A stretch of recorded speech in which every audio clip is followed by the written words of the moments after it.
کی کتابوں کے اندر یہ آتا ہے، بخاری شریف میں موجود ہے، مسلم شریف میں موجود ہے کہ سرکار دو عالم صلی اللہ علیہ وسلم کھڑے ہو کر جب خطبہ دیتے تھے تو کسی صحابی نے وہاں پر ایک، جس کو آپ لاک کہتے ہیں، یعنی ایک درخت کا کٹا ہوا ٹکڑا، کھجور کے درخت کا کٹا ہوا ٹکڑا جو اس کے مڈل سے کٹا ہوا تھا، اس کو لا کر مسجد میں رکھ دیا گیا اور سرکار علیہ الصلوۃ والسلام اس پر پوزیشن لیتے، یعنی اس کے پاس کھڑے ہو کر سرکار خطاب فرماتے.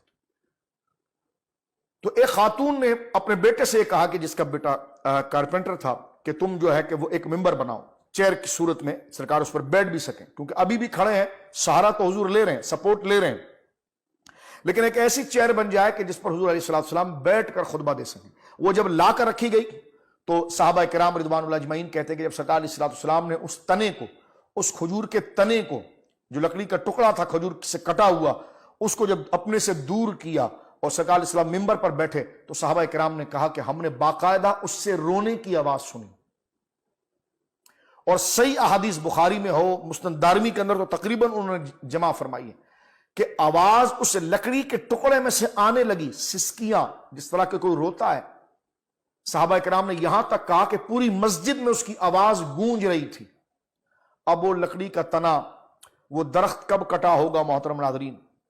کٹنے کے بعد اس کی لکڑی کہاں پڑی ہوگی، اس میں کون سی جان اور حیات اور زندگی ہے، اس کو لا کر رکھا گیا. لیکن جب حضور علیہ الصلوۃ والسلام نے اس پر ہاتھ رکھا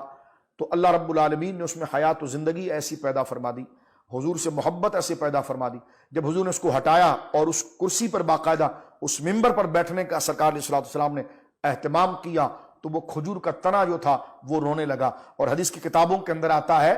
کہ وہ کیسے روتا تھا، تو صحابہ نے اس کی فیلنگ کو بیان کیا، فرمایا جیسے اونٹنی، جیسے شی کیمل، اونٹنی کا اگر بچہ کھو جائے تو اونٹنی اس کی تلاش میں جو چیخیں مار کے روکتی ہے، صحابہ کہتے ہیں ایسی آواز اس کی آنے لگی. اور کہتے ہیں اس کی آواز اتنی غمناک تھی اور اتنی غمزدہ آواز میں وہ بات کر رہا تھا کہ ہمیں خود رونا آنے لگا.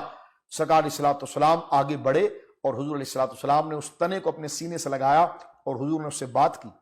اور بات کر کے فرمایا رونا نہیں، میں ایسا کرتا ہوں کہ تجھے جنت میں لگا دیتا ہوں، اور جنت میں تجھے لگا دیا جائے تو تو بہت بڑا درخت بن جائے گا. جب تو بہت بڑا درخت بن جائے گا تیرے میں پھل لگیں گے، اور جب تیرے میں پھل لگ جائیں گے تو انبیاء صالحین تیرے پھل کو کھائیں گے. تو سرکار فرماتے وہ راضی ہو گیا. راضی ہونے کے بعد سرکار صلی اللہ علیہ وسلم کے ممبر کے پاس اسے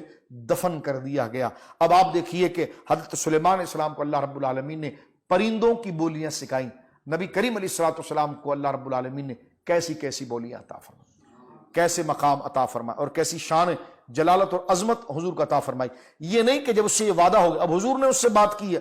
اور اس نے حضور سے کیسے بات کی ہوگی یہ حضور جانتے ہیں، لیکن سرکار علیہ الصلوۃ والسلام فرمایا کہ جیسے اس کے بات کرنے کا اسٹائل ہے، ہر شے بات کرتی ہے یا ذکر کرتی ہے، ہم اس کی آواز کا ادراک نہیں کر سکتے،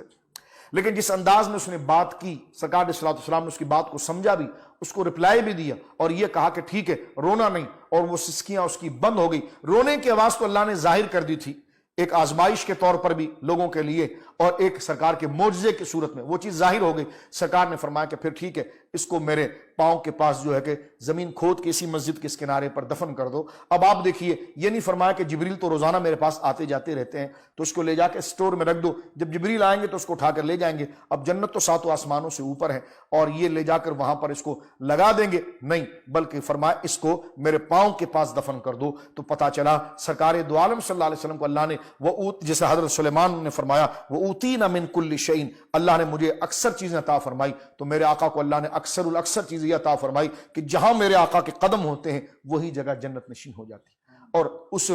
اس تنے کو وہاں پر گویا کہ دفن کیا گیا.